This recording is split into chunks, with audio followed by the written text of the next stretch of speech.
Valerie. Thank you, Mr. Speaker. And can I thank the Leader of the House for the forthcoming business and again for our second opposition day. You ask for one and two come along, a bit like buses, Mr. Speaker, which is quite interesting because the Labour Party are announcing £1.3 billion worth of investment to reverse the government cuts into 3,000 bus routes. That's a lifeline to our pensioners. But, Mr. Speaker, it was the Prime Minister herself who announced a two-year parliamentary session in mid-June 2017, just after the election. And we know that there isn't a fixed length of time for sessions, and it's usual after the first session after the election to go to 18 months. But there is correspondence circulating, and I say circulating rather than leaked, which shows that Whitehall, as I understand, has been told to work towards a new parliamentary session in or around June 2019. So can the Leader tell us what the government line is on when this session will end and when the new one begins? Because we've got important bills, Financial Services Bill, Immigration Bill, Agriculture Bill and the Fisheries Bill, all need their report stage. Mr. Speaker, I previously raised at Business Questions 17,000 British students who plan to study in Europe under Erasmus Plus from September. The Leader of the House didn't respond to that query. So our young people need to know whether their funding is secured. So can we have a statement from the Secretary of State for Bayes or Dexio? I don't mind which one. Could one of them make a statement ensuring that that funding is guaranteed? Which is why we need a Queen's speech, Mr. Speaker. In our Queen's speech, we would deal with the climate emergency. It was a Labour government that passed the world's first Climate Change Act in 2008, and we are the leading country working to achieve the agreements from Kyoto. The government's response so far is to expand Heathrow Airport, facilitate fracking, and it has a 25-year environment plan. No statement on a scrappage scheme for diesel cars, but, Mr. Speaker, that 25 years, by the end of that plan, Greta, who spoke so movingly to all of us, will be 41 years old. I don't think that's what she had in mind about a climate emergency.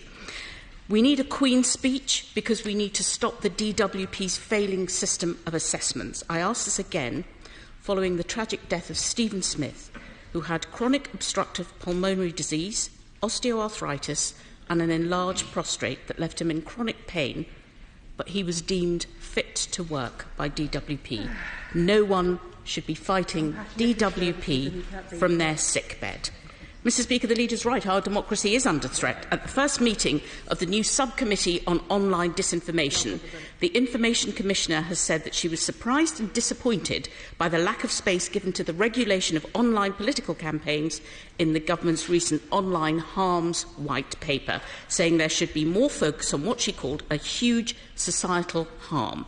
The Information Commissioner said 1 million people clicked on Facebook adverts paid for by mainstream network, with an unknown number going on to email their MPs to urge them to reject the Prime Minister's plans for a Brexit deal.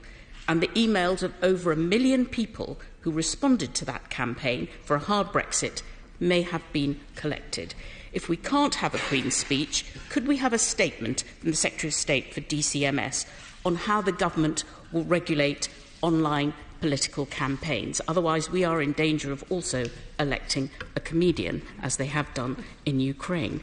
But more importantly, Mr. Speaker, could we have a debate on EDM 2309 on Donald Trump's state visit, tabled by my honourable friend, the member for Cardiff South and Penarth?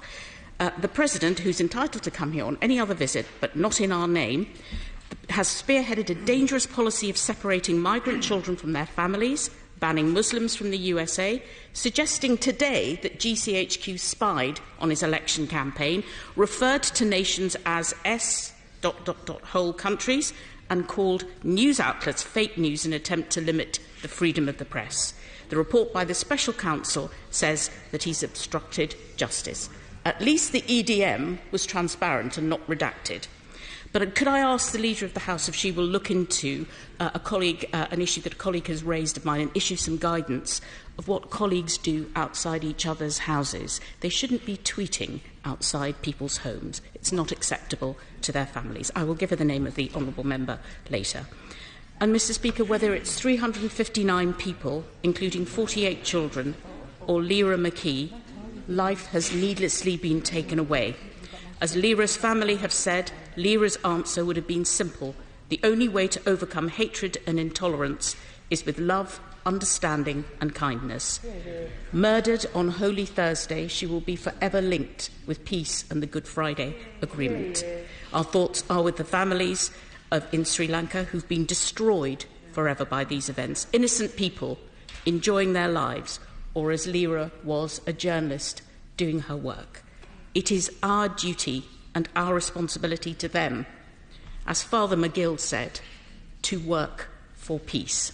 Yeah.